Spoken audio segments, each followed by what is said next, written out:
आता जवळपास संध्याकाळचे 4:45 झालेले आहेत आणि संध्याकाळचा माझा क्लास सुरू झालेला आहे। सिलेबस माझा सगळा शिकवून झालेला आहे आणि मार्चचा महिना पूर्णपणे आता आमची रिव्हिजनच होणार आहे। मुलांची टेस्ट सुरू आहे आणि सगळी मुलं आता टेस्ट देत आहेत आणि ही लहान मुलं बघा कशी खूप छान पद्धतीने अभ्यास करतायत। तर नमस्कार, मी सीमा, स्वागत आहे तुमच्या सगळ्यांचं गोडताईंचं गृहिणींचं माझ्या यूट्यूबच्या चॅनलमध्ये। कसे आहात सगळे? आशा करते की तुम्ही मस्त, स्वस्त आणि आनंदी असाल। तर क्लास सुरू झाला, 6 वाजेपर्यंत क्लास मी घेतला आणि त्यानंतर आम्ही सगळ्या महिला मार्केटमध्ये जाणार होतो महिला दिनानिमित्त साडी खरेदी करायला।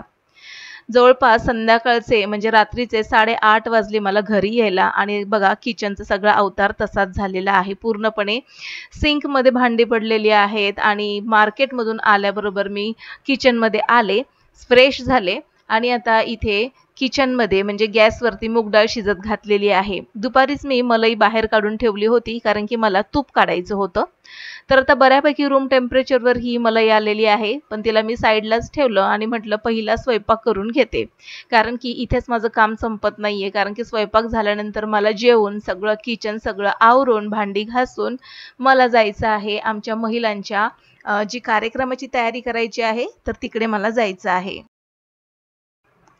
5:30 लाच महिला आज मार्केटमध्ये जाणार होत्या, पण मग मी असं ठरवलं की 5:30 ला मला काही जमणार नाही क्लास असल्यामुळे। त्यामुळे अर्ध्या महिला ज्या होत्या त्या 5:30 ला मार्केटमध्ये पुढे गेल्या आणि आम्ही ज्या दोघी तिघी होतो ज्यांना लेट होणार होता किंवा काही कामानिमित्त त्यांना 5:30 ला जमणार नव्हतं, तर मग आम्ही दोघी तिघी जणी जवळपास 6:15 वाजता मार्केटला निघालो। मार्केटमधून येता येता घरी मला जवळपास 8:30 वाजले होते आणि तोपर्यंत बऱ्यापैकी किचनमध्ये पसारा वगैरे झालेला होता। कंटाळा आला होता असं बऱ्याचदा आपल्या महिलांचं होतं की मार्केटमध्ये कुठे गेलो आपण किंवा बाहेरून आल्यानंतर किचनमध्ये काम करायचं कंटाळा येतो, पण आपण म्हणजे काहीच करू शकत नाही, आपल्याला हे करणं भागच आहे, कोण करणार नाही तर। आणि म्हणून मग मी पटकन काय केलं, भाकरी वगैरे झाल्या आणि आता किचनचा ओटा आवरून घेते। डाळ इथे शिजत आलेलीच आहे आणि दुपारची बऱ्यापैकी भाजी वगैरे शिल्लक आहे, भात वगैरे शिल्लक आहे, त्यामुळे आता मी भात वगैरे काही लावत बसणार नाही। आता स्वयंपाक झाल्यानंतर मी सगळा हा जो किचनचा ओटा आहे तो पुसून घेते। एकदा का हा ओटा स्वच्छ झाला की माझं पुढचं काम करायला मला थोडासा हुरूप येईल।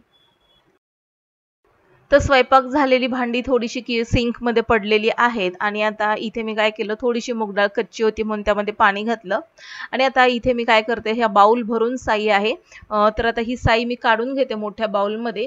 तर यापासून लोणी काढायला मला काही जास्त वेळ लागत नाही आणि लोणी काढण्यासाठी मी शक्यतो मिक्सरचा वापर नाहीच करत कारण की ते मिक्सरची भांडी देखील खराब करा आणि ती देखील नंतर आपल्याला स्वच्छ करावी लागतात, म्हणून 5च मिनिटांमध्ये लोणी काढते मी।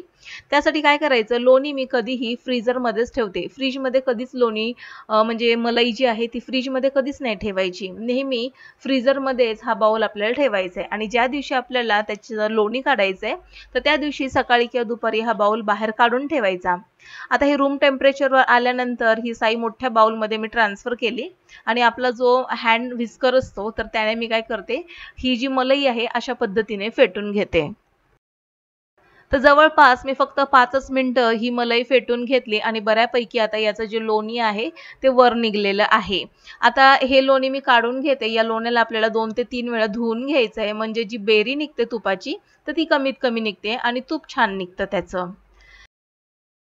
आता बऱ्यापैकी गरमी सुरू झालेली आहे आणि त्यामुळे लोणी काढत असताना जर लोणी व्यवस्थित निघत नसेल तर त्यामध्ये काय करायचं, बर्फाचे 4 ते 5 तुकडे घालून द्यायचे आणि मग हे लोणी फेटून घ्यायचं, पटकन लोणी असं वर येतं। आता यामध्ये मी काय बर्फाचे तुकडे घातले नव्हते, माठातलं तांब्याभर पाणी मी यामध्ये घातलं आणि हे बघा लोणी मस्तपैकी निघालेलं आहे। फक्त 5 मिनिटांमध्ये हे लोणी आपण काढू शकतो हँड व्हिस्करने, त्यामुळे जास्तीत जास्त भांडी खराब करायची नाही कारण की ती भांडी देखील नंतर आपल्यालाच घासायची आहेत।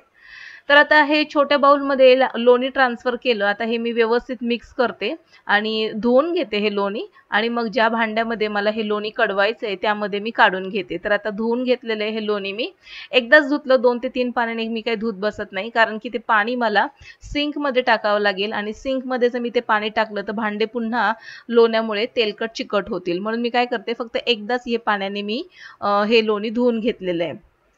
लोणी काढलेलं आहे. आता मी इथे लगेचच हे लोणी कडवत ठेवलेलं आहे. आता या भांड्यामध्ये 1 चमचा, एक छोटा जाळीचा चमचा आणि व्हिस्कर आहे. तर कुठेच आपल्याला हात वगैरे लावायची गरज नाही, तेलकट चिकट हात करायची गरज नाहीये. हा चमचा आणि व्हिस्कर आपण थोड्या वेळ त्या लोण्यातच ठेवायचं गॅसवरती. ते वितळून जातो आणि सगळं स्वच्छ होऊन जातं चमचा, व्हिस्कर वगैरे. आता तूप कढवताना मी 2 ते 3 वस्तूंचा वापर करते. यामध्ये मी थोडीशी हळद, थोडंसं मीठ आणि तुळशीची पानं असतील तर ती घालायची.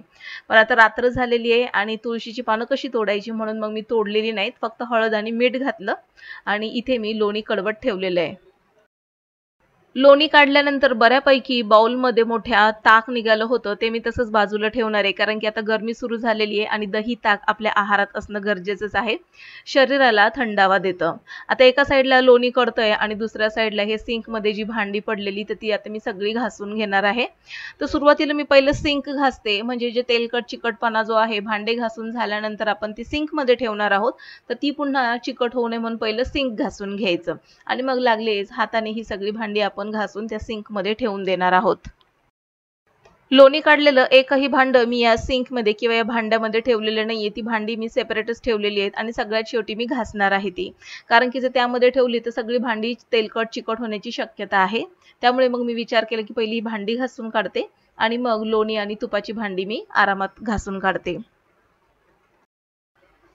तर 31 डिसेंबरलाच आमच्या महिलांचं असं ठरलं होतं की महिला दिन आम्ही दरवर्षी साजरा करतो. तर यावर्षी मी कदाचित तुमच्याशी महिला दिन आम्ही कसा साजरा करतो ते तुम्हाला मी शेअर करेल.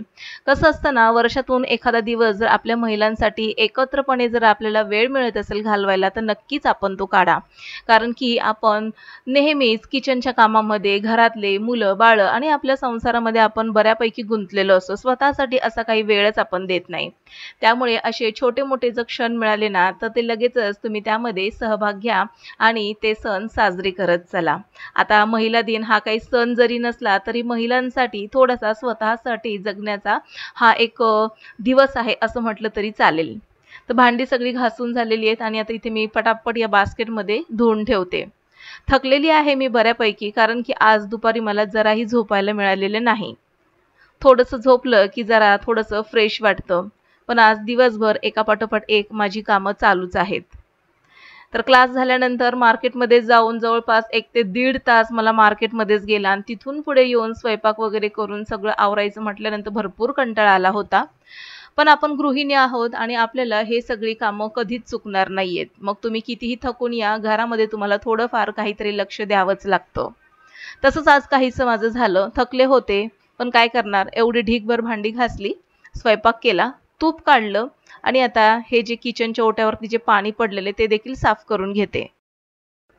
तुमच्या बाबतीतही कधी असं झालं असेल की बाहेरून आल्यानंतर पुन्हा किचनमध्ये येऊन काम वगैरे करावं लागलं असेल, स्वयंपाक वगैरे करावा लागला असेल किंवा मग आयत्या वेळेला बाहेर जायचं असेल आणि नेमकी पाहुणे त्यावेळेस आले असतील, तर मग अशा वेळेस आपल्याला ते करणं भागच आहे.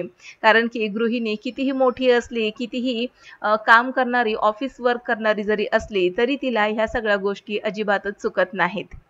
आता किचन सिंक मी बऱ्यापैकी कोरडं करून घेतलं आणि ते किचनच्या ओट्यावरती कोपऱ्यामध्ये जो बाउल दिसतोय त्याच्यामध्ये मी किचनचा ओटा पुसण्याचा जो कापड आहे तो भिजत घातलेला आहे लिक्विड सोपमध्ये आणि याला आता मी रात्रभर तसंच ठेवणार आहे आणि सकाळी मस्तपैकी धुवून टाकेल. रात्रभर हा कपडा या लिक्विड सोपमध्ये भिजल्यावर काय होईल, पूर्णपणे त्याचा तेलकट चिकटपणा निघून जाईल. किचन सगळं आवरलं तरी देखील माझी नजर किचनमध्ये भिरभिरतीये कारण की काही उघडं तर राहिलं नाही ना, किंवा मग उद्याची सकाळची तयारी करण्यासाठी काही भिजत घालायचंय का किंवा काही बंद वगैरे करायचं राहिलंय का, तर ते सगळं मी चेक करते. तर आता इथे मी बाउल भरून दही लावलं आणि जे तूप कढवलं होतं ते या डब्यामध्ये गाळून घेतलेलं आहे. ते इतकं तूप निघालेलं, जवळपास अर्धा किलो असेल इतकं हे तूप आहे. आणि आता जे ताक निघालं होतं तर हे ताक मी या टोपामध्ये काढलेलं आहे. आंबट जास्त नाहीये, फ्रीजरमध्ये साई ठेवली होती त्यामुळे हे जे ताक आहे आंबट नाहीये. त्यामुळे याला मी रात्रभर बाहेरच ठेवणार आहे आणि दुसऱ्या दिवशी याला मी फ्रीजमध्ये ठेवणार आहे. दह्याला देखील मी फ्रीजमध्ये आता ठेवून घेतलेलं आहे. आणि आता हे दुसऱ्या दिवशी बघा, मला आता फॉल बिडिंगला साडी द्यायची आहे. त्याआधी मी विचार केला की तुम्हाला ही साडी दाखवू. तर ही बघा साडी, तर साधारणपणे आता जो ट्रेंड निघालेला आहे सॅटिन सिल्क जी साडी म्हणतो आपण, तशी साडी आहे ही, सॅटिन मधली प्लेन साडी. आणि हा जो ब्लाउज आहे नेटचा आहे डिझायनर. तर अशा कलरची मी साडी घेतलेली आहे आणि आमची महिलांची ही थीम होती की प्लेन साडी आणि डिझायनर ब्लाऊज वगैरे घालायचं किंवा मग ज्यांना स्लीवलेस घालायचं तर त्यांनी स्लीवलेस घालू शकता। तर अशी ही आमची थीम आहे आणि ही मी साडी घेतलेली आहे पीच कलरची, प्लेन आहे पूर्णपणे, सगळ्यांच्याच साड्या प्लेन आहेत, फक्त कलर वेगवेगळे आहेत आणि या साडीवरती मला बेल्ट देखील मिळालेला आहे। तर खूप सुंदर अशी साडी आहे, घातल्यानंतर छान दिसेल। तर आजच्या व्लॉगमध्ये इतकंच, भेटू पुन्हा नवीन एका इंटरेस्टिंग व्लॉगमध्ये। आणि हो, माझे जर व्हिडिओ तुम्हाला आवडत असतील तर नक्कीच लाईक, सबस्क्राईब आणि शेअर करत चला। तोपर्यंत बाय बाय।